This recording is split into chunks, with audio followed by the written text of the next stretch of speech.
the seat of a 430 Scuderia that I've been kindly passed the keys to by Andy here. Brilliant. Thank you so much, dude. First of all, I'd like to get your take on what this car means to you and how it came about. Why did you go for a Scuderia? Yeah, so it's fascinating because I had a friend of mine who had a Challenge Stradale. I had another mate of mine who went and bought himself a Speciale. Right. And I thought, well, there's a holy trinity. Yeah. What's the other one to get? Good call. The other one to get is a Scuderia. Yeah. And it has exceeded my expectations in so many ways from what I thought it was going to be like to what it's actually turned out to be, you know, as an ownership prospect. It's been fantastic. So from my perspective, I think the way it sounds, the way it feels through the steering wheel in terms of the actual driving experience, it's virtually unsurpassed. And I've driven so many different cars. Yeah. This is amazing. So the purpose of this video is that I have a bit of a story about my ownership experience with a 430 Scuderia. Yeah. I had one for about 6 months, and not to scare you, but I wrote mine off. Thanks for telling me that now. This is a part of the story that I haven't told Andrew yet. Awesome. Yeah, so this is the story about how I wrote off my Scuderia. Excellent. Sorry to drop that on you last minute, but I thought if I told you, it'd scare the shit out of you. So rest assured, since then I've matured a lot. So things are fine. Don't worry, I've written off a few cars. Okay, cool. So that's fine. Do you know what? I do believe, obviously, touch wood, as long as you come out of a crash, you learn a lot from it. You do. You learn a lot. What doesn't kill you makes you stronger. Absolutely, man. Yeah, and believe me, it almost did.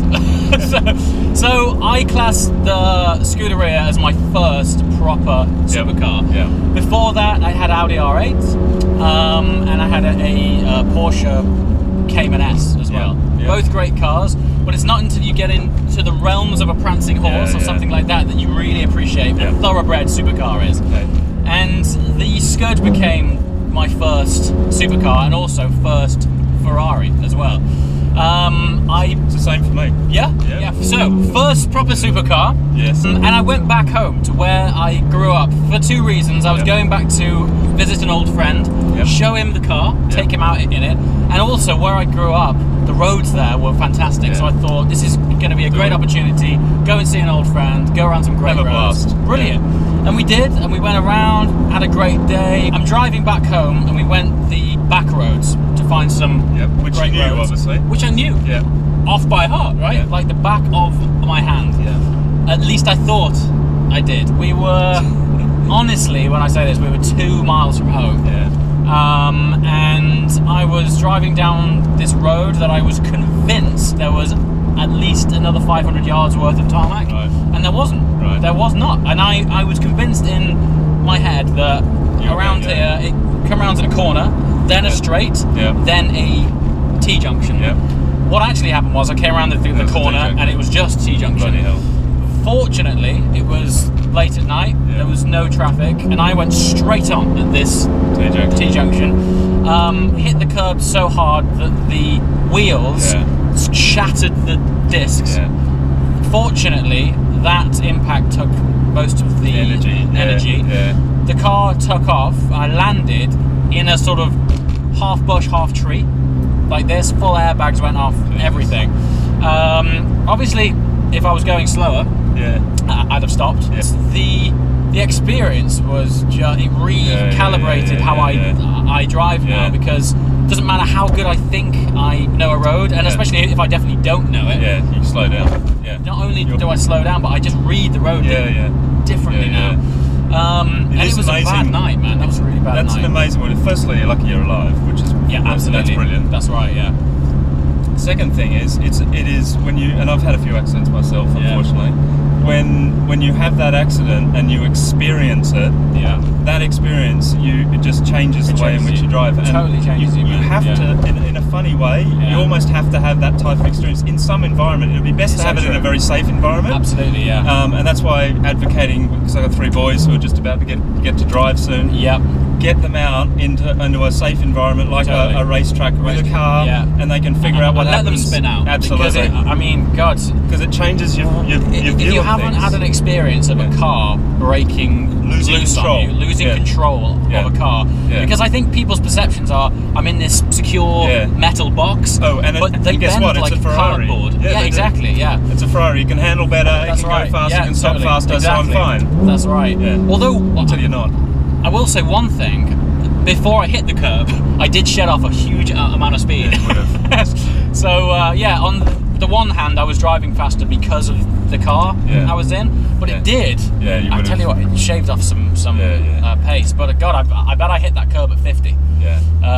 And to shatter the discs, shattered the discs. Both of the wheels were just written off. The car was written off. It was totally screwed. So that evening, because I'd driven back to where I grew up, my family lived in the area. So I phoned my dad, who didn't know I was back in the area, because I was just seeing a friend. And he was like, "Hey, how you doing?" This is like 12 o'clock at night. I was like, "I'm in a hedge." And he was like, "Oh." He was like, "Where?" I was like, "As it happens, 2 miles from your house."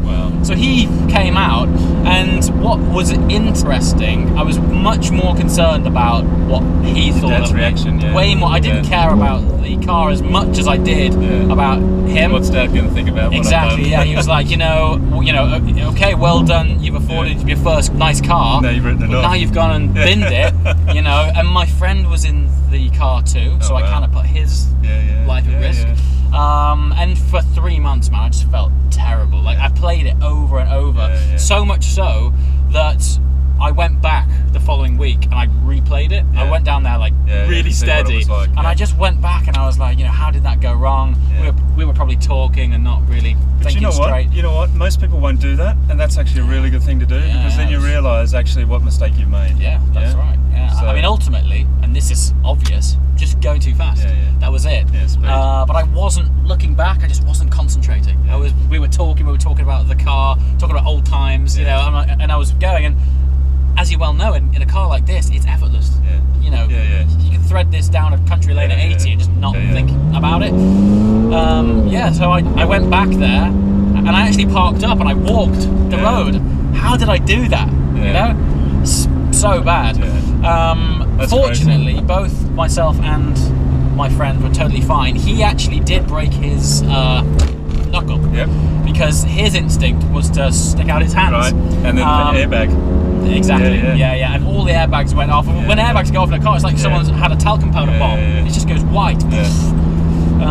So my dad turns up anyway, and as soon as he knew I was fine, he got his phone out and he filmed it all. Did he? And I was like, so what's great is I'm able to share it now. So in this clip, I'll in this video, I'll be splicing it.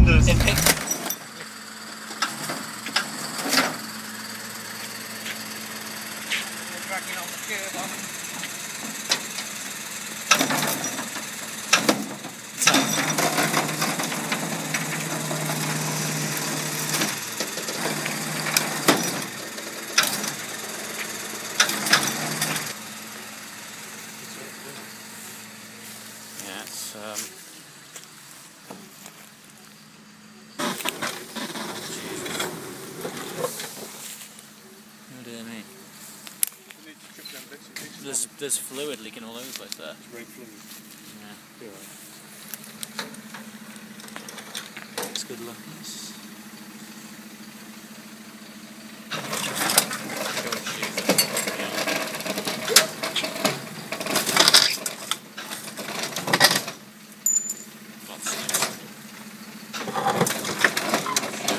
It's an expensive noise, isn't it?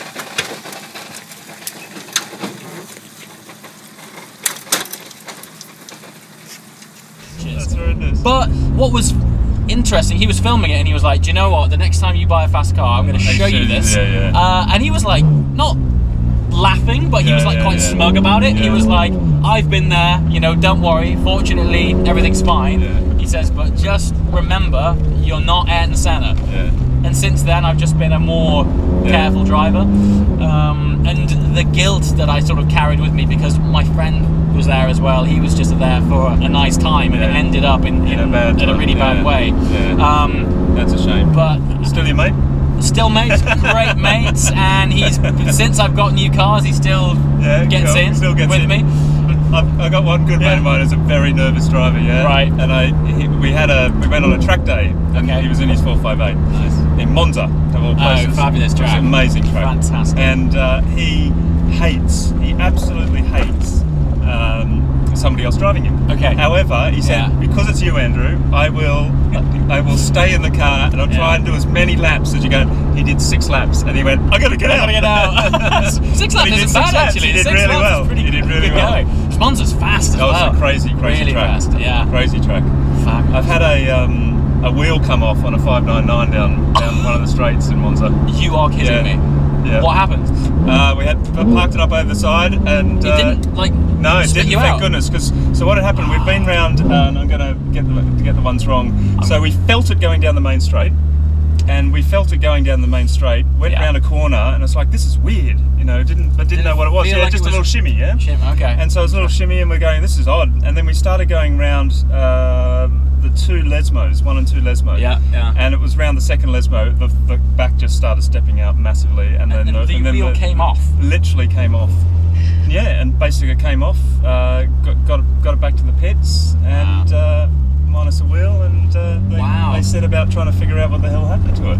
To be fair, I'm amazed it didn't spit you out. Yeah, well, I mean, it was fortunate at that speed as well, because we're doing probably 270, 280 down the main straight, kilometres down the main straight. Wow, yeah. And in that car, and if it had gone off then, that's when it would have been a very, very bad accident. Yeah.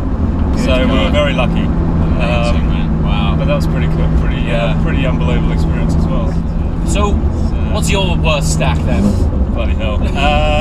My worst one was by far when I was 18 years old, and I'd been given a new flash car by my father. Yeah. Because I begged him to, because I've been a car nut since forever. Cool. Yeah. And it was a Suzuki Swift GTI, which back in the day, in 1989, was a pretty cool, fast little rice bucket in Australia. And I went around a corner. Yeah. On a big 6-lane highway. Yes. Up in the north of Sydney, and went around a massive corner, way too fast. Got it sideways over the top of the brow, because the whole car got light. Went sideways to the top. Corrected it. Okay. Went back the other way. Yeah. Corrected it. And it's but I hit the central reservation.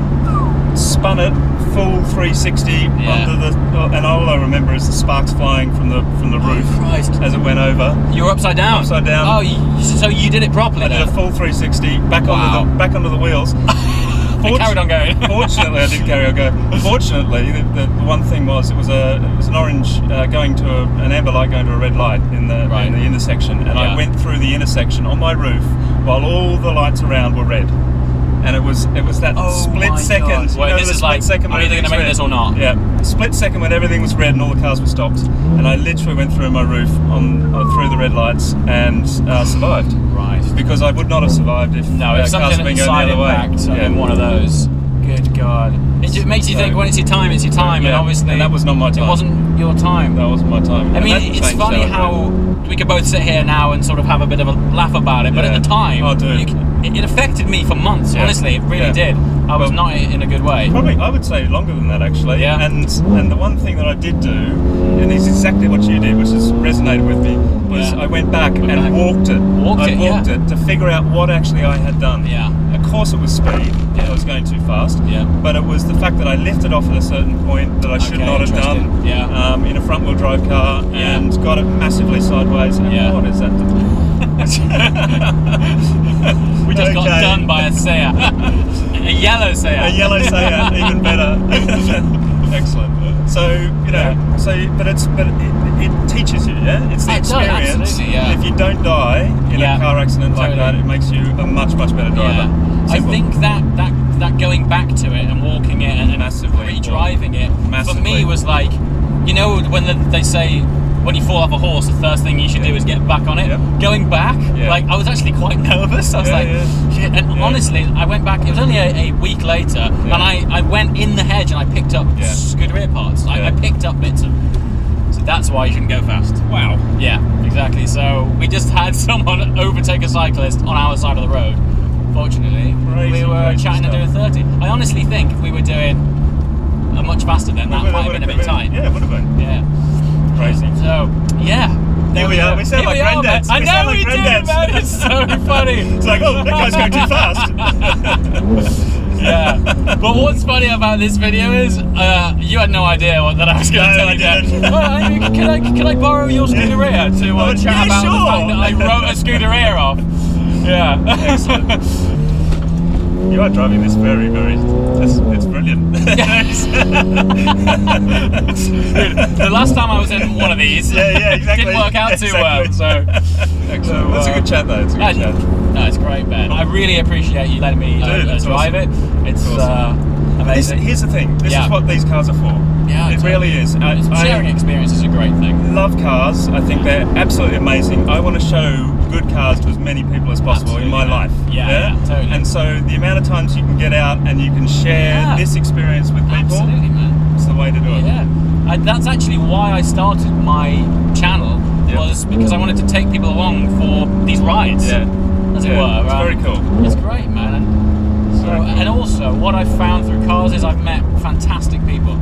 Yourself, you know, it's great. Up until now, I've known you like half an hour, and here we are. I'm driving your car. We're chatting about life experiences, and it's fantastic. Yeah, it's brilliant. So let's try and hear the car.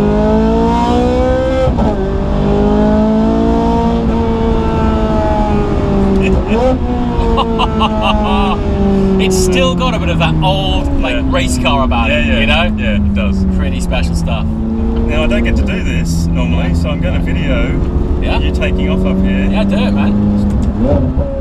Drop a cog. Go for it. Oh, that shift! That's insane. Oh, it sounds just so good. It's such a cool car. Wow. Why don't they make them sound like this anymore, man? Well, I don't know, because, the Capricer does make a little bit of difference. Oh, hell yeah. But that's special. Awesome. That's special. Because you buy these things with a heart. Let's face it.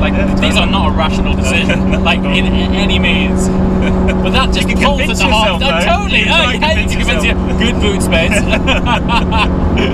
Lovely. Do you know what's great? I love looking through the rear view mirror, seeing the carbon air boxes. It's just amazing. Good stuff. Buddy, thank you so much for that. Cool. That was fantastic experience. I hope that story I dropped on you wasn't too nerve-wracking. No, I appreciate it, and you've got yourself a beautiful car. Yeah, it is fantastic. Fabulous. Thanks a lot, dude. Yeah, cheers. Awesome.